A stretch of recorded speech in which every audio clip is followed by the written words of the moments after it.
Olá, pessoal. Então, para esse último assunto da aula de hoje, a gente vai aplicar o que a gente viu do método das raízes características para estudar as oscilações livres. Beleza? O que são oscilações livres? É, por exemplo, um massa-mola amortecido, mas pode ser uma suspensão de um veículo, como está na lista de exercício. Pode ser também um circuito RLC, então aí nesse caso você põe aqui a indutância, aqui você põe a resistência e aqui você põe a capacitância no lugar da mola, né? Ou pode ser qualquer outro fenômeno que seja governado por esse tipo de equação. Tá? A gente vai pegar a equação do massa-mola, beleza? Isso pode ser qualquer outro. E a gente vai entender agora quais são as possíveis oscilações livres usando o método das raízes características. Tá? A gente vai ver que com as raízes características a gente consegue descrever todos os possíveis movimentos de oscilação livre. A característica da equação de oscilação livre, primeiro é que não tem forçamento, mais adiante a gente vai estudar as oscilações forçadas, tá? Lá mais para o final do curso a gente vai estudar as oscilações forçadas. Mas a primeira característica é o seguinte, não é exatamente essa equação que a gente vai estudar em geral, porque essa equação em geral, o ABC pode ser qualquer coisa, a única restrição é que o A não é zero para ela ser segunda ordem, né? Mas quando a gente fala de oscilação livre, não. Né? Aqui, esses coeficientes são todos maiores ou iguais a zero, são coeficientes. E o M e o K são coeficientes que têm que ser positivos, né? Para você ter uma oscilação, você tem que ter uma massa, você tem que ter uma mola. Você pode ou não ter amortecimento, mas se tiver também vai ser positivo. Beleza? Então é um caso particular desse caso geral aqui, por conta que a gente tem uma restrição nos sinais dos coeficientes. Beleza? Então, massa. Então, o primeiro caso que a gente vai distinguir é o caso com e sem amortecimento. Vamos primeiro a oscilação livre sem amortecimento. O que acontece sem amortecimento?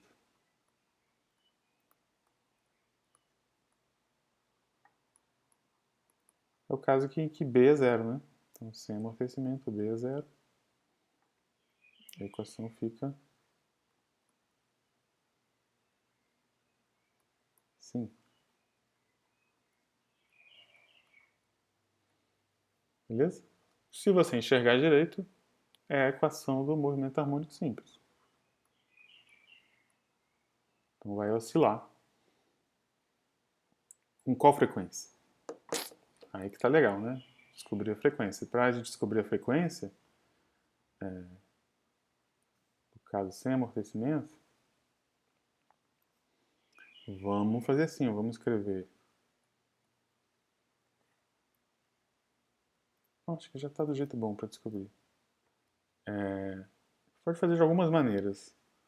Vamos. Vamos fazer assim primeiro.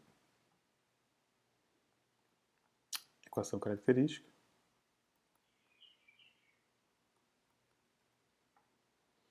Vai ser qual? M r ao quadrado mais K. Não é KR, tá? É mais K mesmo. Quais são as raízes características? Essa equação é uma que você não precisa de delta para resolver. Você consegue resolver explicitamente, né? Passa o K para lá, divide por M. E aí, K e M são positivos, né? Então, essa divisão é negativa. Logo, você sabe que vai ter raízes imaginárias, né? Você tira a raiz quadrada. Qual é a raiz quadrada disso? É mais ou menos a raiz de K sobre M vezes I. Não é isso? Logo vai ser, conclusão, vai ser um movimento harmônico simples. Né? O movimento vai ser... Como é que é nesse caso? Vamos olhar lá. No caso de Raízes complexas é assim, né? Exponencial da parte real, seno e cosseno da parte imaginária, onde eu pego o beta positivo. Quem é o beta aqui? A raiz de k sobre m, né? E quem é o alfa aqui? Não tem parte real, né? Se não tem parte real, o alfa é zero. Beleza? Então, par de fundamentais vai ser cosseno, seno. Com qual frequência? Raiz de k sobre m.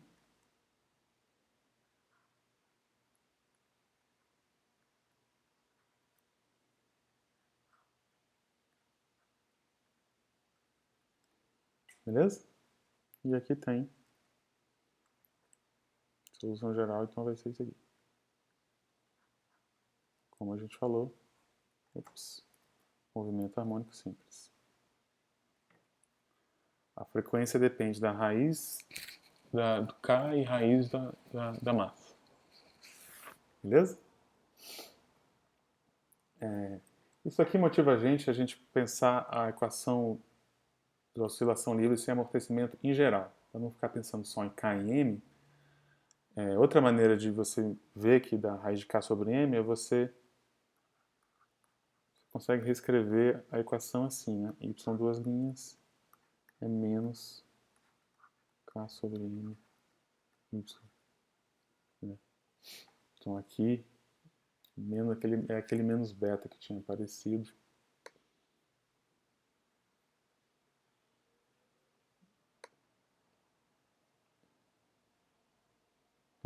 Cadê? Aqui. Tá fora de ordem, depois eu vou botar na ordem. Esse menos beta, né? O beta ao quadrado é o K sobre M.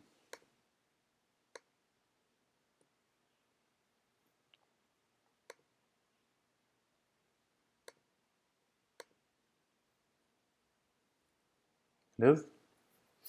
É um outro jeito de descobrir que então o beta tem que ser a raiz de K sobre M. Então, para isso, a gente vai falar em geral. A gente vai olhar para essa equação aqui. Então, quando a gente falar de equação do movimento harmônico simples, a gente vai pensar nessa equação. Tá? Porque aí a frequência já está embutida aqui. Beleza?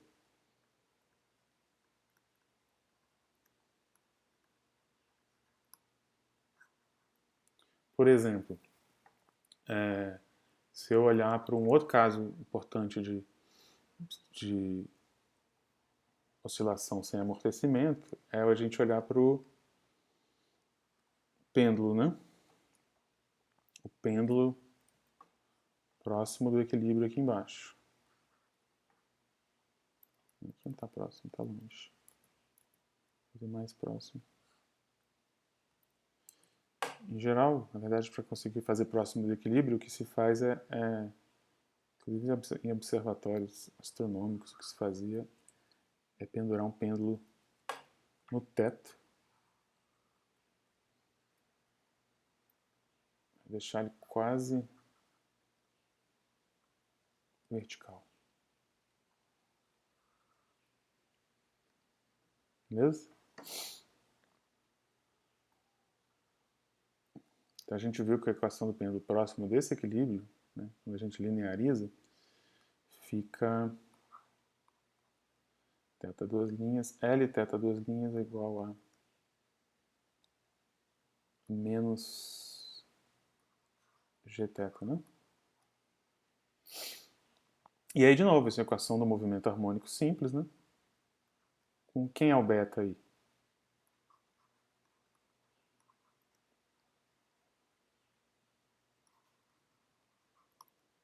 É o raiz de, famoso, raiz de G sobre L. Tá? Então é aquela história de você consegue usar pêndulo para medir a gravidade. Você põe um pêndulo bem grande perto desse equilíbrio, você sabe esse comprimento, e aí você mede a frequência que ele oscila, e aí a partir disso você descobre a gravidade. Beleza? Então, quando a gente falar de oscilação livre, sem amortecimento, a gente está com essa equação, né? Você pode pensar nessa. Né? Essa é uma. Se você, não, vamos lá, vamos achar as raízes características dessa. Quais são? Aqui é aquela história, a equação característica eu já posso fazer direto, né? R ao quadrado é menos beta ao quadrado. E aí, de novo, ó, um erro comum é botar o R aqui, né? Não é, né? Porque aqui você não derivou nenhuma vez, então aqui seria R elevado a zero. Não aparece o R aqui justamente porque ele não tem amortecimento. Então a equação característica é essa. E achar as raízes características, basta tirar a raiz, né? Vai ficar mais ou menos beta I. Beleza? A gente sabe que a parte imaginária é o que aparece na... Cadê a tabela? No seno e no cosseno. E a parte real, como deu zero, não aparece. É 1. Beleza? Mas, então esse caso é bem simples, né?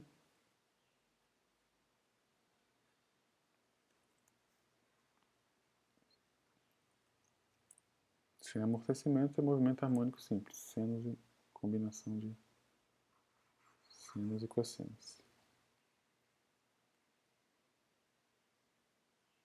Mas, e com amortecimento? Aí a coisa fica interessante.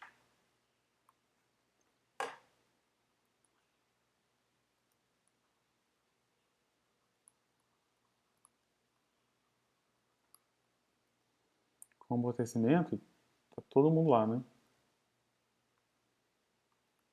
O M tá lá. O K tá lá. Foi mal. O B tá lá. E o K tá lá.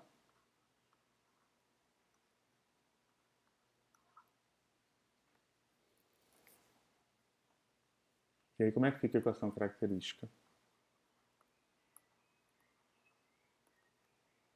Fica mr ao quadrado. Agora aparece o B e o K.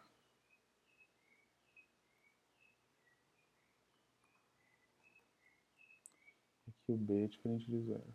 B é positivo, né?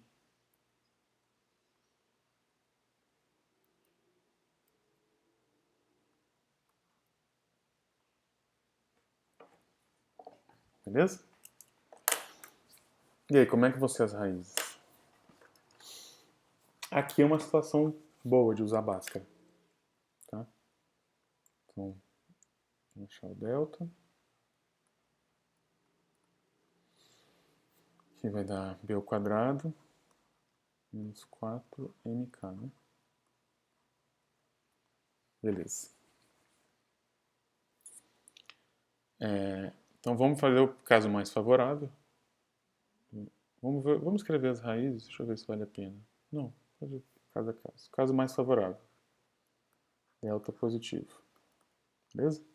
Se o delta é positivo, as raízes vão ser menos b, menos raiz de delta, sobre 2m,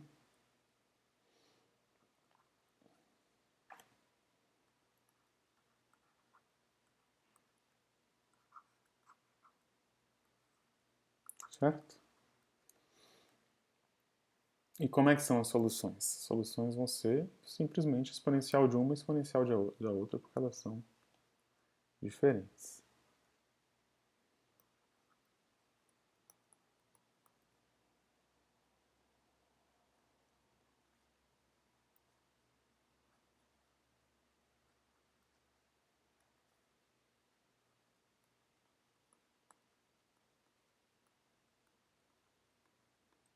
Tá? E a pergunta que a gente quer fazer, já que agora tem exponenciais, o que acontece, né? Você tem lá uma oscilação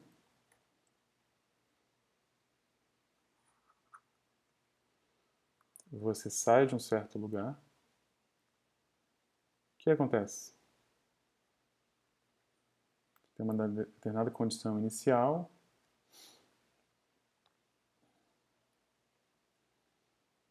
O que acontece com isso aqui,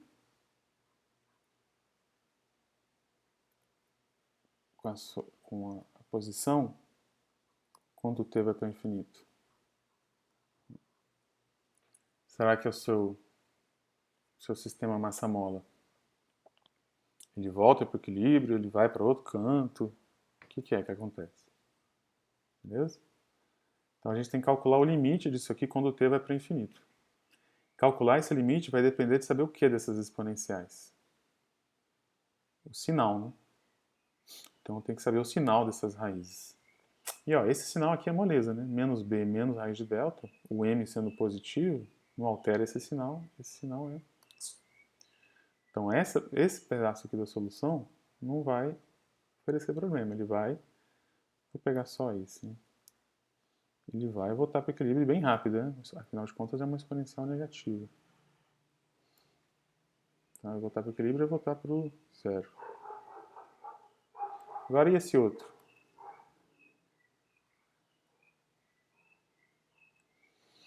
Onde é que sai daqui? Vamos sair do mesmo lugar. Né? É menos b mais alguma coisa, né? Então, com certeza é uma raiz maior do que essa. Se é maior, não vai para zero tão rápido. Aliás, poderia ir para infinito, né? Se o R2 fosse zero, ou se o R2 fosse positivo. Ou poderia ficar parado se o R2 fosse zero. Então esse sinal aqui não é tão óbvio, né? É menos b mais alguma coisa.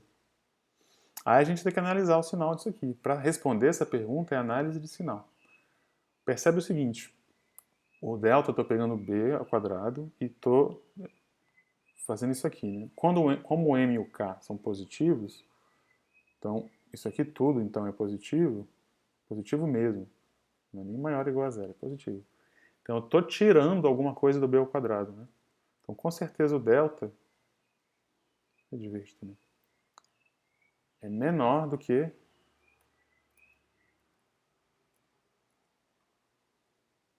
estritamente menor do que b ao quadrado, certo?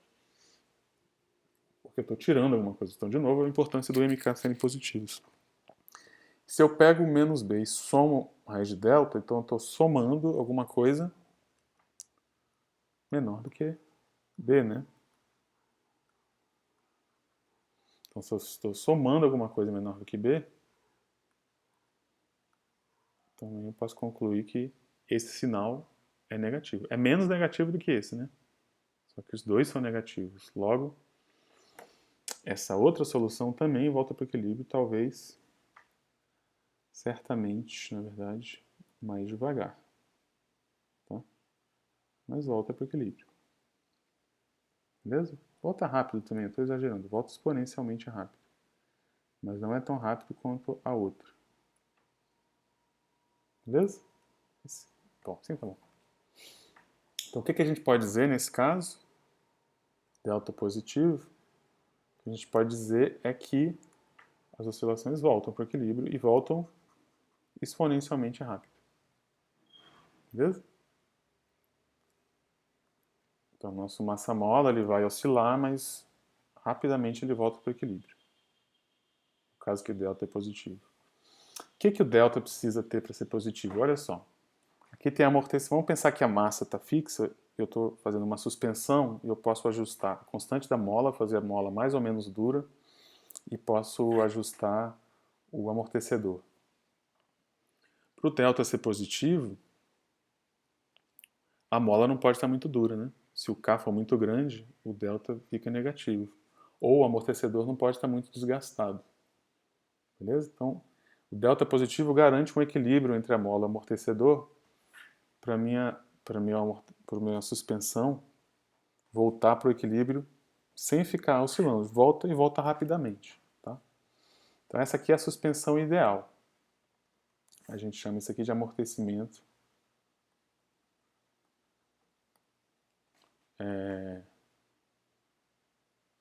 supercrítico. Esse super é por causa desse maior que zero. Tá? Então eu estou falando aqui de massa-mola, de amortecedor, mas o mesmo conceito se aplica para um circuito RLC. Então, circuito RLC, você escolhe o capacitor e a resistência e o capacitor de um modo que eles tenham equilíbrio para que o seu circuito volte para carga zero no capacitor rapidamente. Tá? Que equilíbrio é esse? É o ΔC positivo. Tem que escolher uma resistência e um capacitor. Se o capacitor for muito grande, o capacitor faz o papel da mola, né? Se ele for muito grande, ele vai armazenar muita carga e depois soltar, armazenar e soltar. Isso não vai fazer que volte para o equilíbrio rapidamente. Beleza? Então eu vou estar aqui falando de amortecimento, mas pensa que pode ser se aplica a um circuito, por exemplo. Massa. Então esse é o primeiro caso, delta positivo, é o amortecimento ideal. Em termos de quando você quer que volte para o equilíbrio o mais rápido possível. Qual o próximo caso?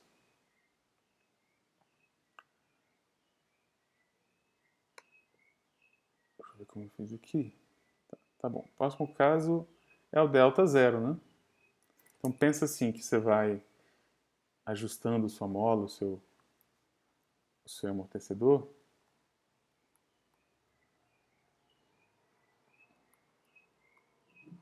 E pode ser que um momento que o equilíbrio deles é tal que isso aqui dá zero. Beleza? O que acontece na solução? Ou pode ser que você tem lá uma suspensão com uma mola e um amortecedor bacanas, que isso aqui dá positivo. Mas aí o tempo vai passando, vai desgastando, e aí pode acontecer que de algum momento o seu B ficando cada vez menor, de algum momento esse delta dá zero. Beleza? Como é que são as raízes nesse caso? Aí só tem uma, né? Vou fazer aqui. Só tem uma raiz. Menos B sobre 2N. Beleza? Ela é claramente negativa. Como é que é o movimento da sua suspensão nesse caso? A gente vai lá e vê aquela tabela, né? Delta igual a zero é isso aqui.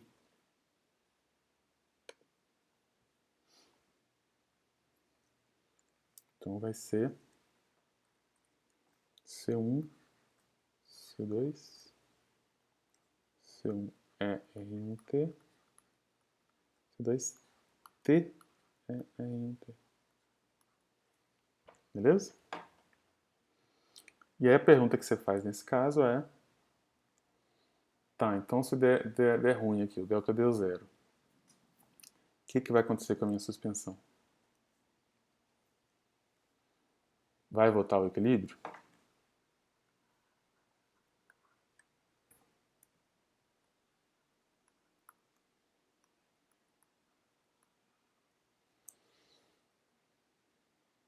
Vamos ver. Analisar. Ops, fiz um pouquinho maior.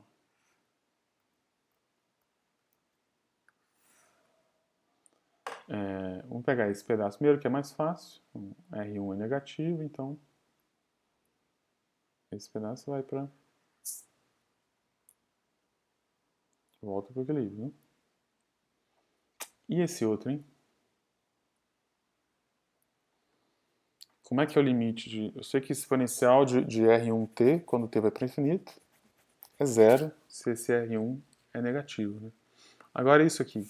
O t está indo para infinito e a exponencial está indo para zero. Quando vai para infinito, quem é que ganha? Bom, vocês devem saber de cálculo 1 que é a exponencial que ganha, né? Apesar desse ir para infinito, esse ir para zero, é uma indeterminação, então você tem que usar L'Hopital aqui, por exemplo. Como é que você usa L'Hopital? Põe esse cara no denominador e usa L'Hopital. E aí você sabe que a exponencial ganha de t. O exponencial no denominador indo para infinito ganha de t no numerador indo para infinito. Aliás, ganha de t ao quadrado, de qualquer polinômio. Beleza? Isso é uma coisa que você tem que saber de cálculo 1. Então, apesar de ter esse t, os dois vão para zero.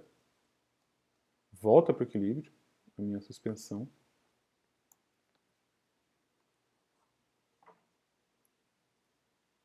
beleza? A questão é como. O limite ainda é zero, como no caso anterior. Só que aqui volta para o equilíbrio de jeito diferente, porque antes de ir para zero por causa da exponencial, tem esse t aqui é a variável t, né? E esse t multiplicando, ele pode dar uma crescida aqui antes de ir para o infinito. Ele sai daqui.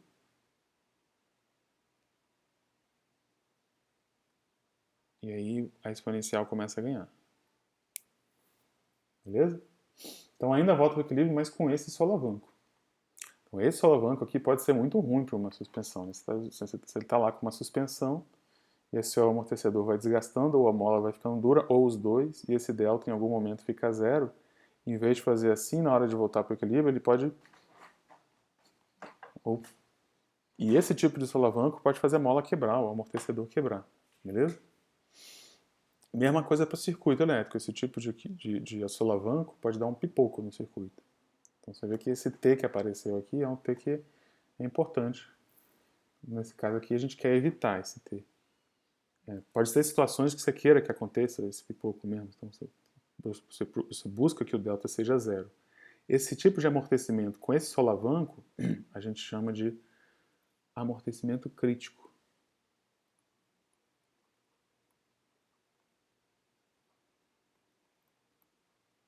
Beleza? Inclusive dá para vocês usarem cálculo 1 para descobrir qual é esse ponto aqui, né? De máximo. É só fazer assim, ó, pega T,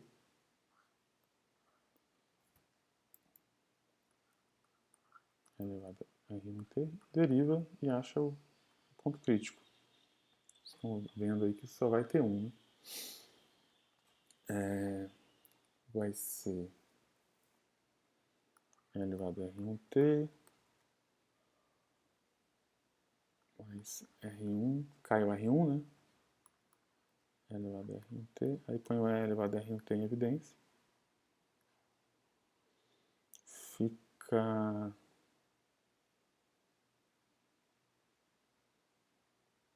R1T mais 1, né?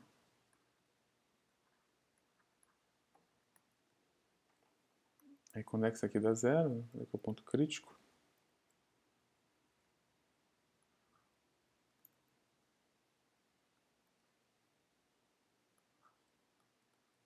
E quando isso aqui dá zero, então você sabe T que dá zero, que é menos 1 sobre R1. Então isso pode parecer estranho, mas lembra que o R1 é negativo, né? Então esse T é positivo. Vou chamar de T, T1.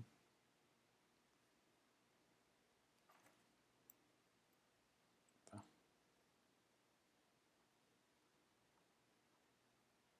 Onde alcança esse máximo. E quem é esse máximo? Bom, vamos ver. Calcula a função nele, né? Então dá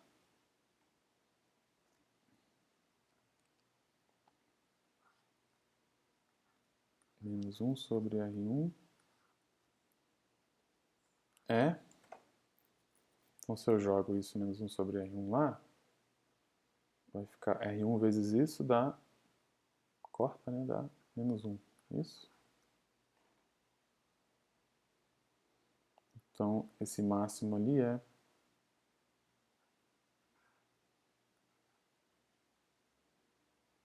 R1 vezes E. Beleza? Então o que é importante nisso aqui? Importante é só você perceber que tem um máximo, que é esse menos 1 sobre R1 vezes E.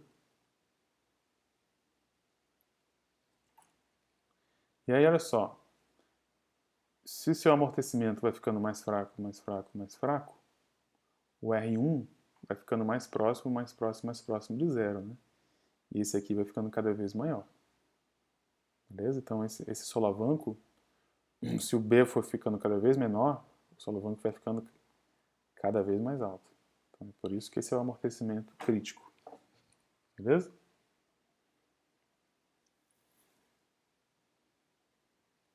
Mas E o último caso de amortecimento é o delta negativo, chamado de amortecimento subcrítico.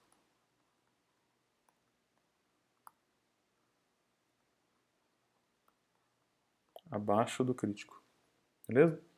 O que acontece nesse caso? Bom, nesse caso você vai ter... Cadê as raízes? A gente vai usar de novo essas raízes aqui. Com a diferença que a gente já sabe que vai dar complexo, né?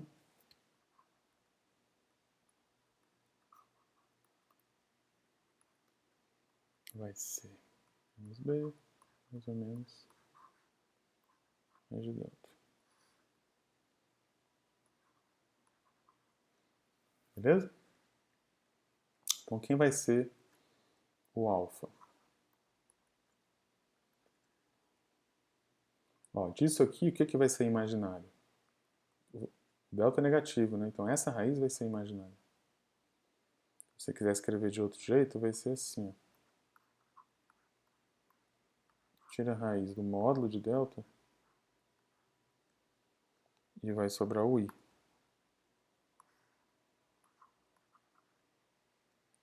E aí fica mais claro, talvez, assim, que quem é a parte real disso aqui? É isso aqui.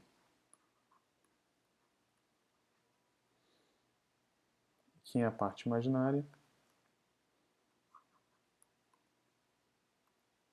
Raiz de módulo de delta.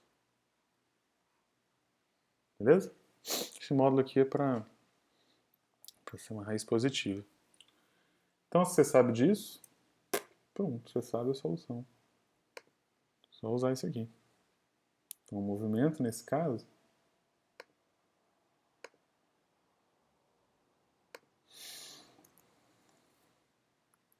vai ser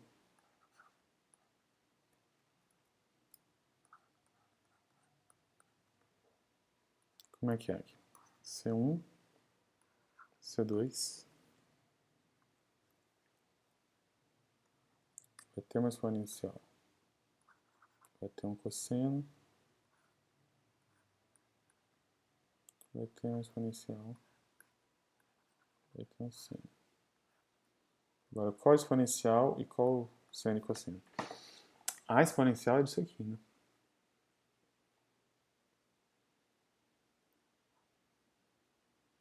Eu não estava botando as fórmulas nos outros, também não vou botar nesse não. Tá?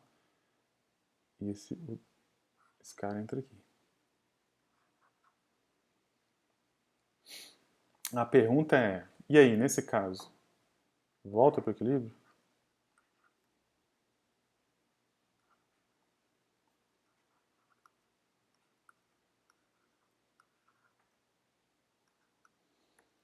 Ó, percebe que eu tenho senos e cossenos aqui, mas eu tenho a amplitude deles é dado pelo mesmo cara. Né?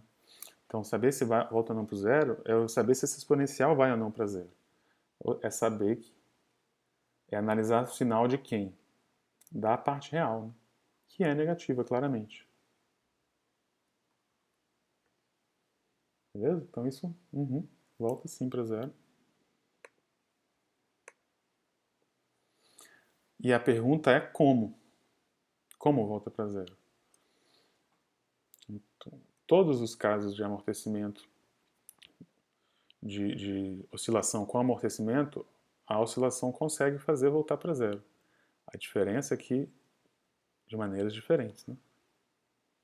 Nesse último caso, vamos desenhar que a gente fez antes essa solução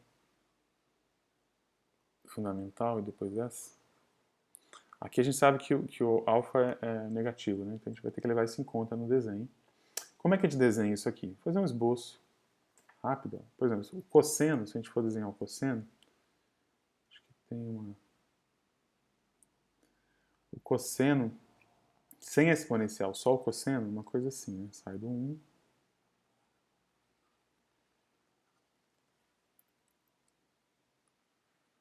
E oscila, certo?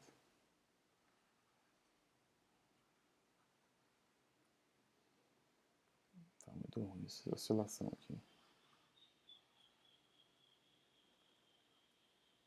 Beleza? Entre menos 1 e 1. Qual o efeito de multiplicar por uma exponencial? Que no caso é uma exponencial negativa. Vai diminuir a amplitude, né? Vai dar um negócio assim.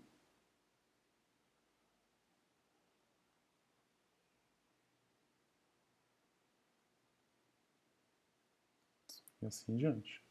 Beleza? Vai ter uma amplitude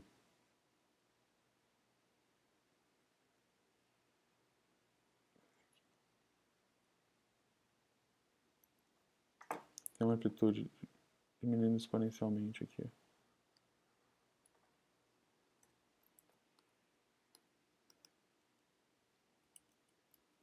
Nossa, a caneta às vezes sai de controle.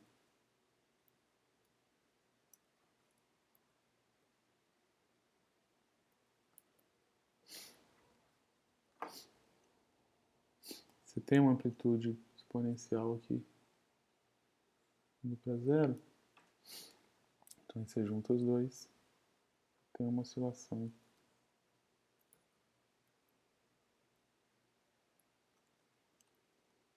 Com amplitude diminuindo.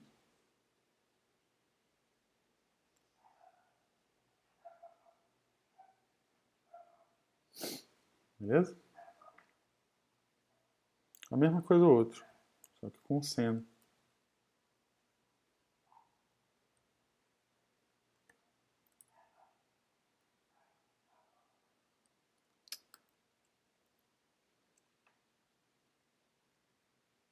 Vamos desenhar o seno primeiro. O seno sai daqui, né?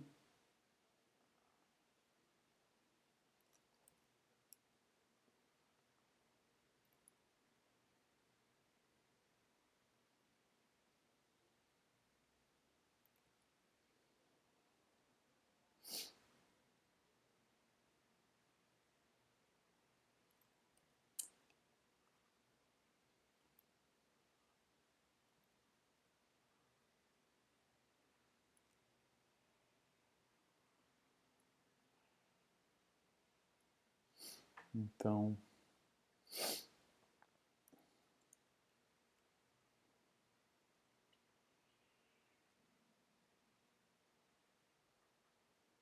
a oscilação diminuindo, fica um negócio assim.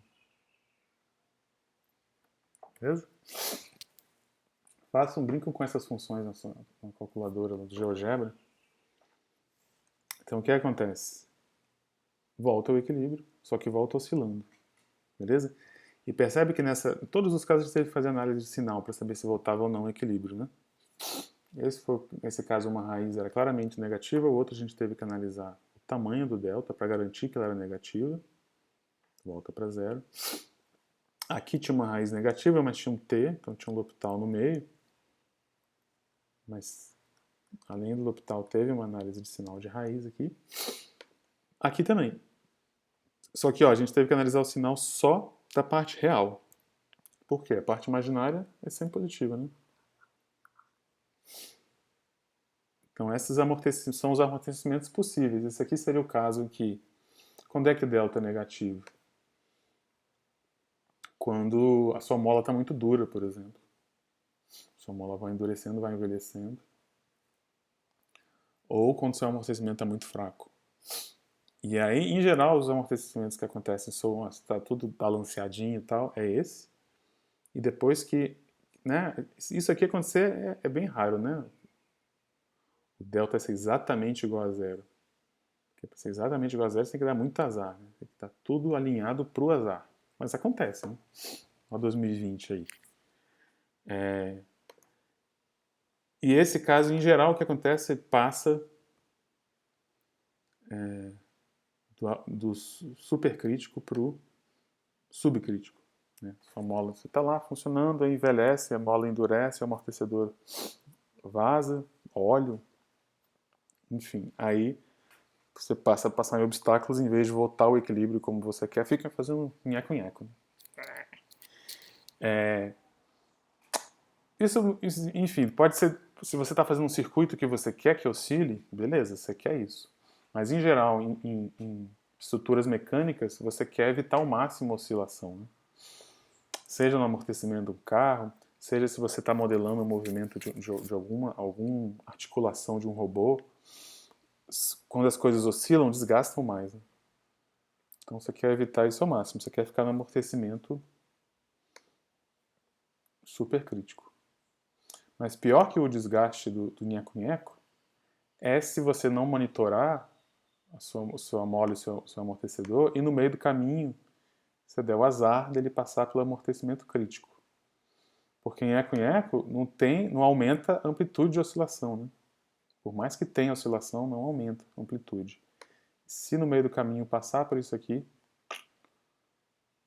aumenta. E aí você tem um risco aí de estourar o seu amortecedor, o seu circuito. Beleza? Mas percebe como é bacana isso aqui? Permite a gente analisar todas as oscilações possíveis livres, né? Sem forçamento, claro, para ser livre, mas com amortecimento ou não. Isso aqui dá todos os movimentos possíveis de oscilação. Beleza? Mais adiante no curso a gente vai estudar oscilações forçadas e também a gente vai ver um exemplo bacana, que é aquele exemplo do pêndulo. Quando a gente pega o pêndulo aqui, a gente já viu que ele não fica ali, e tem a questão de como é que então você tenta equilibrar ele ali. Então tudo isso são questões que você lida usando isso aqui. Beleza? Valeu, pessoal!